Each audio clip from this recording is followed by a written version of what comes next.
Welcome back to Unload the Weight podcast, where I'm your host, Logan Farrar, and I'm here to drop gems in the gym for your mental health and well being.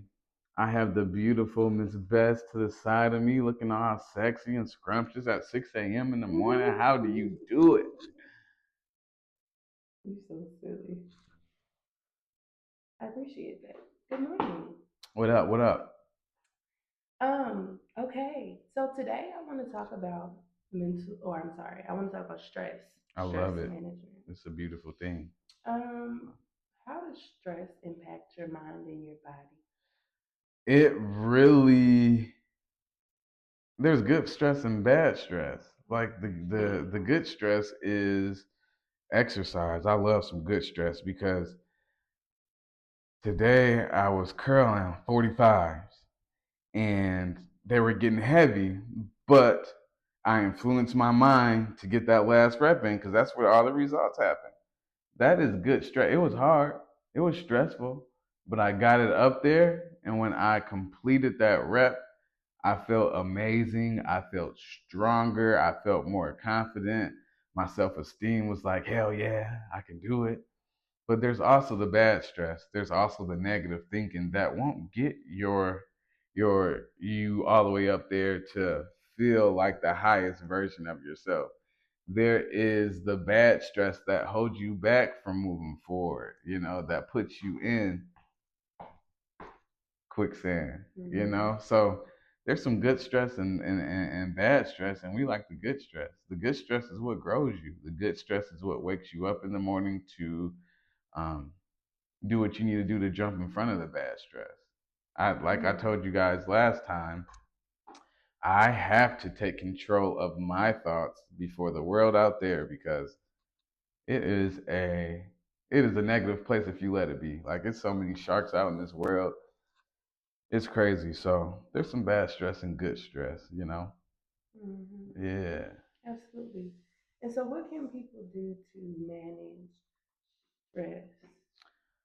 My biggest advice is have the mind on your side at all times. Like if your mind is on your side, then I feel like you have nothing to worry about. What does that mean?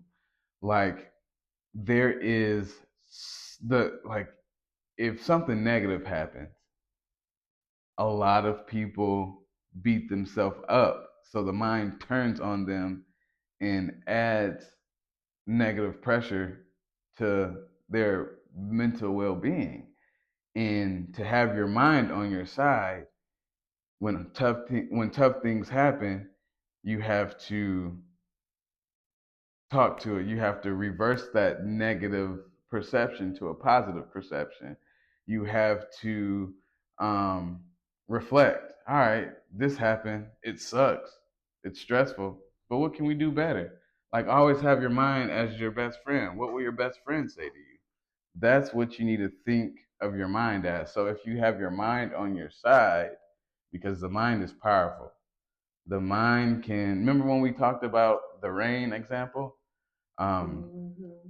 we love the rain. We can sit outside in the rain and be like, "Oh my gosh, it's beautiful.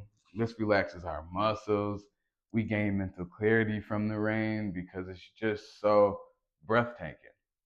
But there's other people out in the world that their mind works against them when it's raining. Oh, it's rain. I can't do this, do that. This is cruddy outside. And then if you're a parent, your child's going to adapt that type of mindset. Oh my gosh, we have to stay in the house. I can't play outside. Let me go play in the rain. No, you're going to get sick. Duh. And this is just perception. We're going to teach our son, hey, it's raining outside. Come out here. Let's sit outside in the patio. Let's do it. Come on. We turn rain into self care while other people turn rain into um, self disruption, Mm-hmm. So that's what I mean by having the mind on your side because when you do that, it's beautiful. Even through resistance is beautiful. Like the weightlifting example, you struggle to progress, and you have to have your mind on your side to progress. a lot of people, as a personal trainer, I hear, oh, we gotta do that. Da, da, da, da. You're gonna have a tough time. Yeah. Your mind's not on your side. A really tough time. Yeah, so that's the recipe. Have your mind. Have your mind as your ally, because if not, people can start reaching back in the past. People can start worrying about the future. People can just start panicking because their thoughts, like your perception, really does shape your world. So you have to frame it, put your thoughts in the frames that make you feel good and make you really productive in this world of ours. You know? All right. Does that make sense? Okay. Thank you. Um, is there anything else you want to know about stress? What's your go-to stress management skill? My go-to is just doing things that make me happy. Um, if I find myself stressed, like I mentioned, I have certain body triggers that let me know, like, okay, girl, you stressed, you're doing too much. Like my eye twitches, or sometimes I get really jittery, or I just feel very like faint, depending on if it's severe stress. Sometimes I feel very faint, or my heart hurts.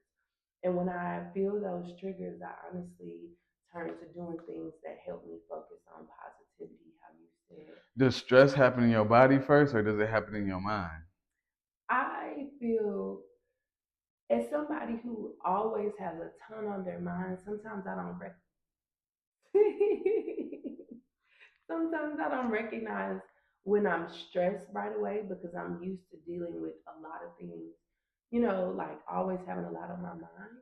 But so I say it happens in my mind first, but my body reacts and tells me That's right. I love it. Okay. first. Okay. Yeah.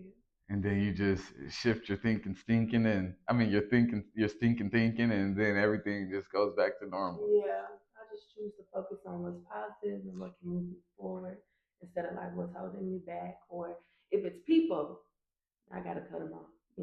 I gotta be like, all right, I can talk to you. Like, Yeah. don't bother me. Don't let them take your power away. Mm-hmm. Other people will do that. That's why it's a nasty world out here. Mm-hmm. But all right. Well, hopefully you guys put your mind on your side. That's the homie. Remember, do whatever, eat, exercise, think, communicate to it, love on it. That's one of the most important, probably the most important body part you should love on. And until next time.